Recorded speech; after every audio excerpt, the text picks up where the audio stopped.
welcome to another episode of the Elevated Beauty Podcast. I'm your host, Emily Fouts, and in today's episode, we're going to talk about the skin investment. So this is not a very specific episode, but it's kind of my theory on how much investing into my wellness and more specifically my skincare reflects on my entire well-being and reflects how I feel in my daily life, what it does for my body as a whole, and different things like that. Maybe it'll help other people to reconsider what quality they're offering their self and their skin. So maybe you might want to step it up in the future, or just, something to think about and see a different person's perspective.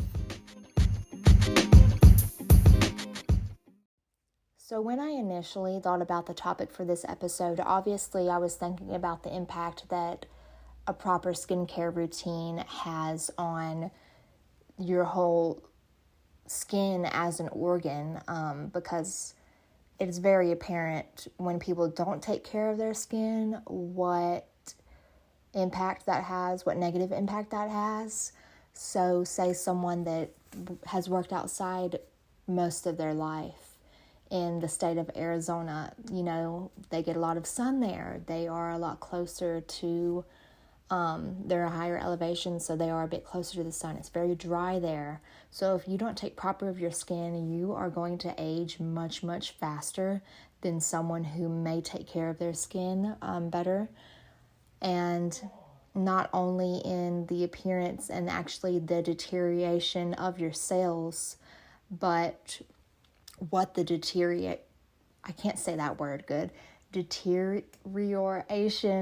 of your cells have on your health.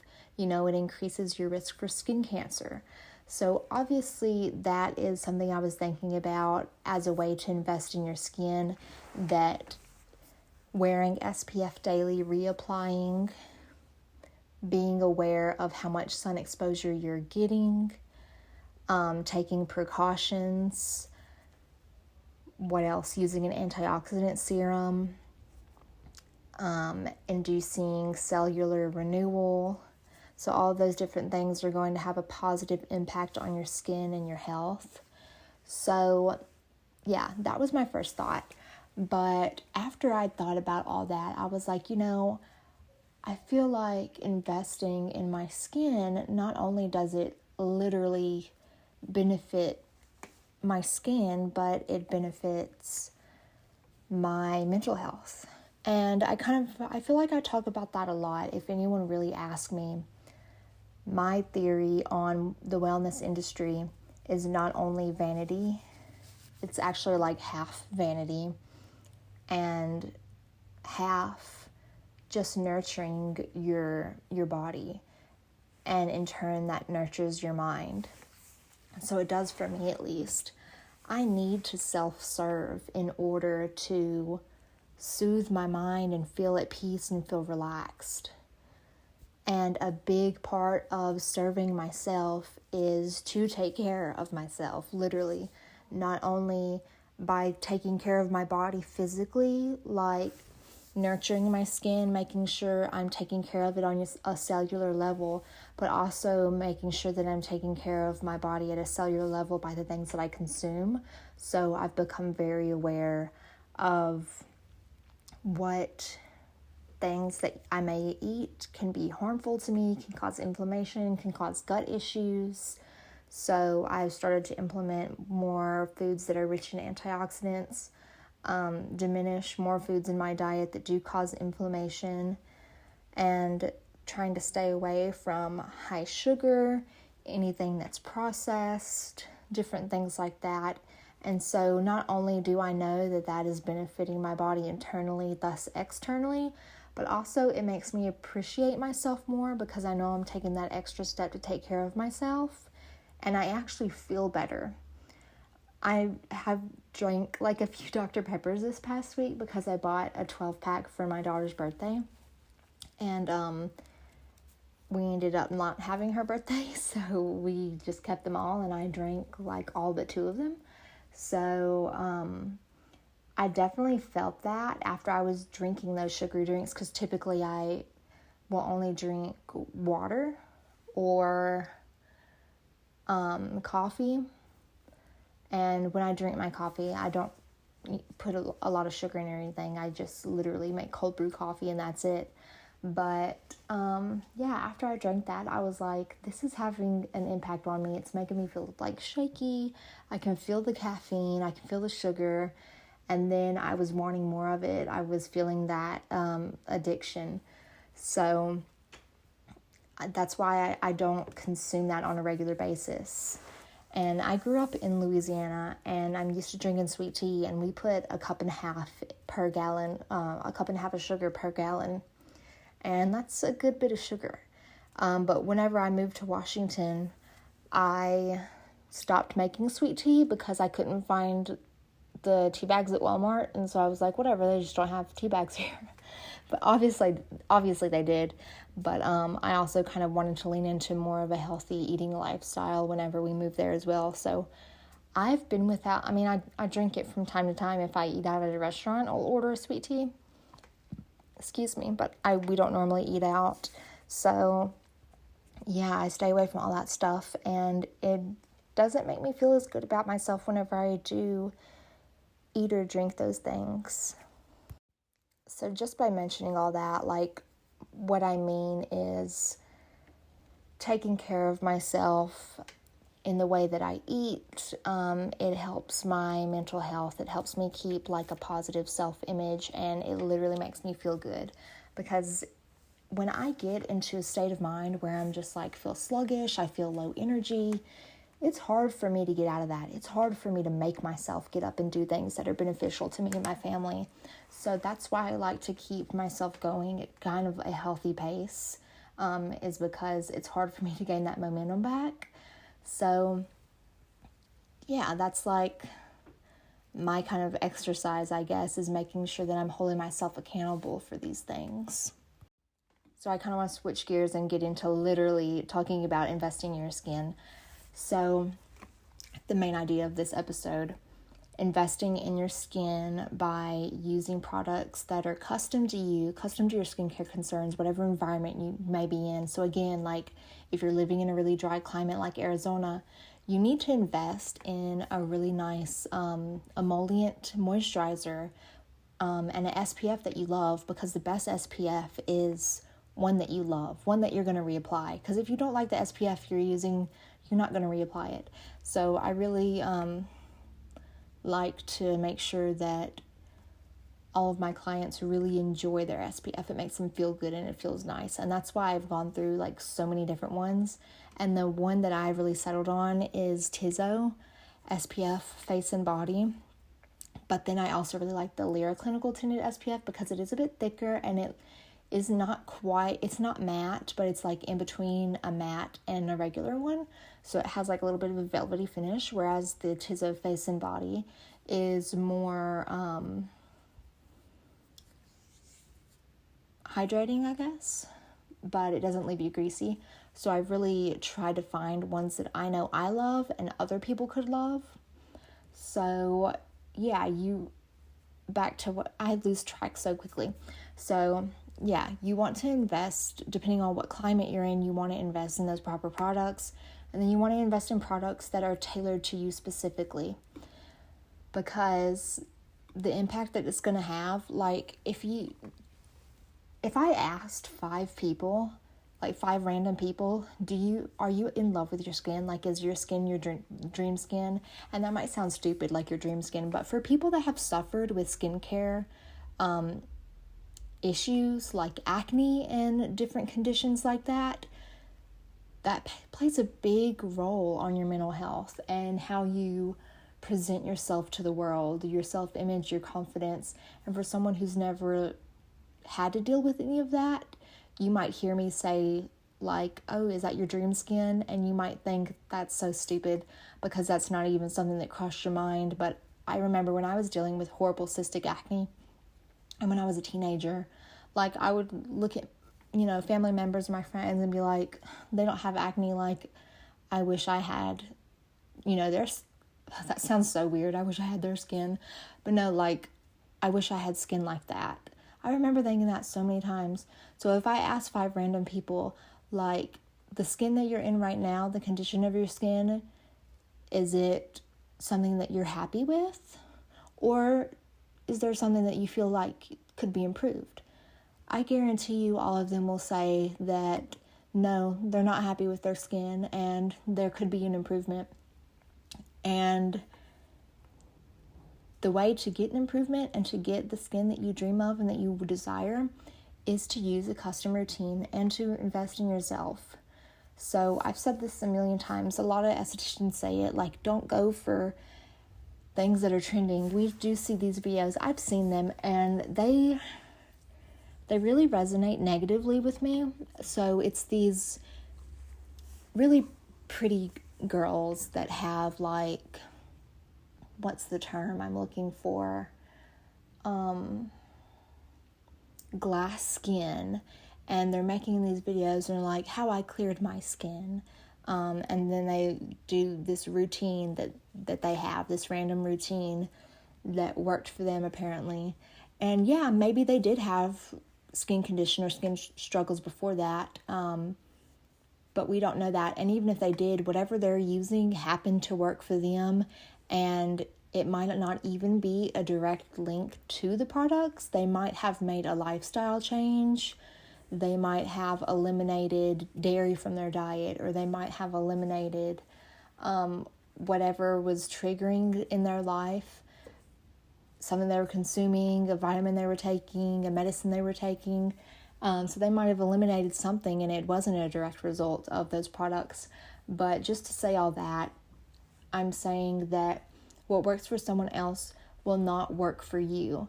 You might see a small benefit in it, but like, what's going to be perfect for you is going to be specific products that have specific ingredients that are arranged in a system because they're right for you. And the only way to find that is going to be by talking with a professional that is knowledgeable about ingredients and about your condition, about what your ailment is. So, yeah, I really don't like to generalize skincare. I think investing in someone's knowledge that can recommend your perfect ideal routine is going to offer you what you're looking for. So I really strongly believe in investing in that. Like for me, I don't charge that much for a skincare consultation, really. So you can get a consultation from me and I'll talk with you about your concerns. I'll ask specific questions that I need to know if you are experiencing acne or if you're experiencing any issue, what your trigger could be. So I eliminate that, or I suggest that you eliminate it, or substitute it with something else, or talk to your doctor about it. And then I recommend specific ingredients to fit your needs. And you can get all of that information from me. You can get a detailed routine order and have that to make the choice if you would like to purchase that routine for yourself or not. Even if you didn't want to purchase it then, 2 or 3 weeks down the road, you could be like, okay, now I know what I need, so now I'm going to get it. So it's really not that out of reach to get a customized skincare routine from a professional. You can just do a consult. You don't have to spend $150 on a facial and then get the information that way. Go to someone that offers consults that is very knowledgeable and do your research. If you're not in the area that I'm in, I offer virtual consultations, but also I could possibly recommend you someone that I'm aware of that is in your location that I would trust. So, yeah, investing in your skin that way is very important to me. Anyone that knows me knows that I do prefer professional skincare. As a professional, I prefer professional skincare. I'm not a snob. There are some things that are drugstore that are not horrible, but there are other things that you can use from a professional skincare line that have better ingredients, better thought out ingredients, or potentially, not always, potentially higher percentages of them. I'm not really sold on drugstore skincare. The accessibility is great about it, and that's what I will give to drugstore skincare, is the accessibility. When I do run out of a professional product, I do like to be knowledgeable about drugstore skincare, because if I need something quick, obviously that's my only choice. And so I definitely am more opinionated about the ingredients than I am about particular brands. So I do find a lot of the times that when I do go to drugstore and I read these ingredients, I'm not impressed by them. And so since I've been doing that, I've been doing this for 9 years, and as time goes on, I only learn more and more and more. So I go straight to the ingredients list, and I've just come to realize that, and this isn't always the case, it's really not, because there are two different classifications for skincare. There's cosmetic skincare and there's medical grade skincare. Some professional brands do have medical grade skincare, but most of the time you need to be under a medical director. As an esthetician, you'll need to be under a medical director to carry and retail medical grade skincare. So that will require, essentially a prescription, being under the advisory of a medical director. You kind of get in that position, or if you're working with a dermatologist. But besides that, a lot of quote unquote professional skincare, skincare that you need a aesthetic or cosmetology license to retail or to even purchase, which a lot of brands these days are direct to consumer. Image Skincare, Lyra Clinical, I don't know what other ones, Farmhouse Fresh. I don't even know if that started out as a professional brand. I'm pretty sure it started out as a consumer brand. But we also have, within these brands, we have the professional only back bar product that would be like chemical peels and stuff like that. And obviously the general public doesn't have access to those, because you do need the knowledge that is provided in school and that is provided by our license to use those. But as far as the retail items go, a lot of the time they are classified as cosmetic grade, which so are drugstore skincare also classified as cosmetic grade. So that doesn't mean to say that they're equal. That means to say that they can carry similar percentages. But much drugstore skincare will carry in their ingredients list ingredients that are kind of act as filler ingredients that are cheaper. So they won't use like high quality plant oils or extracts, or they might say, oh, this has glycolic acid in it, but then they put glycolic acid all the way down on the bottom of the list, and so it doesn't really have a lot in there. So just different things like that I noticed. So that's why, I prefer to stick with professional skincare, because I know that generally they offer a better quality. And I put my wellness on a very high priority of mine. So obviously I'm going to want things that I enjoy and that I know work, and things that I know deliver results. So that's why I invest in myself that way, and I encourage others to do the same. You can't tell me that using a skincare product that feels great and does amazing things for your skin isn't going to make you feel better. So that's why I like to say, go ahead, invest in it. It's going to make you feel better. Like, skincare wellness might not be everyone's jam because they're not immersed in it, but I don't know why would you not want to do this stuff? Why would you not want to participate in taking care of yourself and making your body feel good? You know what I mean? I don't know who would want a crusty face over like a smooth face. It doesn't make sense, but excuse me. It's about priorities, and I think just prioritizing yourself is a new thing that a lot of people are learning these days, and something that's getting preached on a little bit more, and something that's getting appreciated a little bit more. And I have had clients where, like, and that is also why I'm getting ahead of myself, but I don't like to carry skincare that is like so out there that like only a small margin of people can afford it. I'm not going to retail a $200, $300 moisturizer. No, like that's unethical in my opinion. We don't need to have that. But I do have clients that, there are moisturizers that I carry that can get up to like $100. And I do have clients where, like, that is expensive.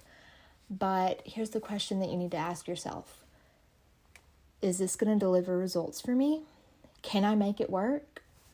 Usually the answer is yes. You can make it work. You have to prioritize it.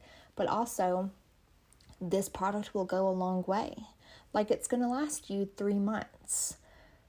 3 months. So generally a moisturizer would last you about that much. So let's see. It's like $25 a month.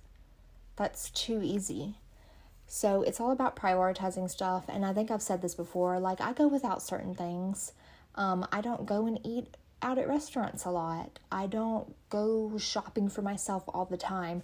There are moments throughout the year that I will buy pieces, but I choose not to go on shopping sprees all the time. I choose not to go out and eat at restaurants all the time.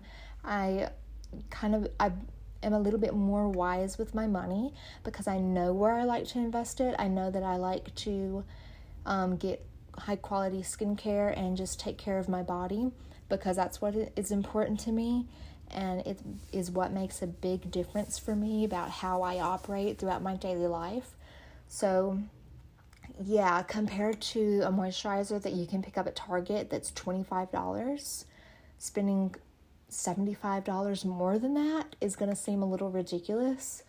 But whenever you have someone that can tell you the actual benefits and the reason that this is going to work for you and what ingredients are in there and that it is going to address your concerns, then it will make more sense.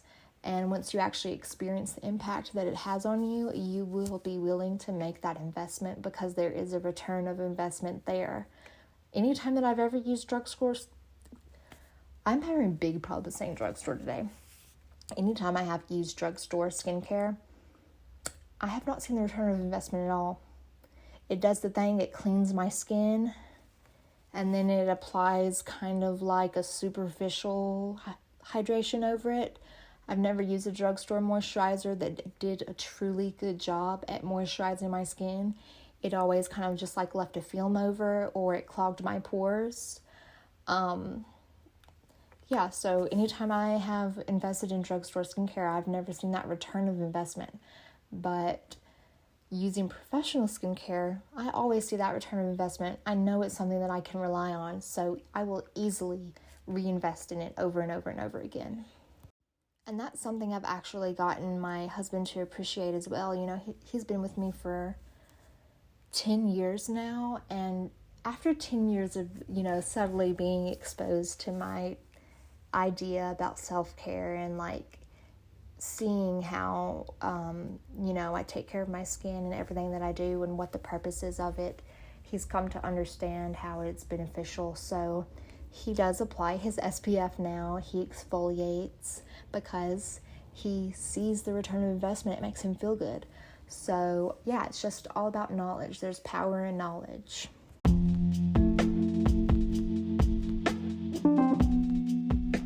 I want to thank you guys so much for listening, and hopefully you are someone who also likes to invest in their skin because you will wear it for the rest of your life, and not only does it make you feel good, does it make you look good, but you are taking care of yourself on a cellular level. You're not allowing your skin cells to deteriorate.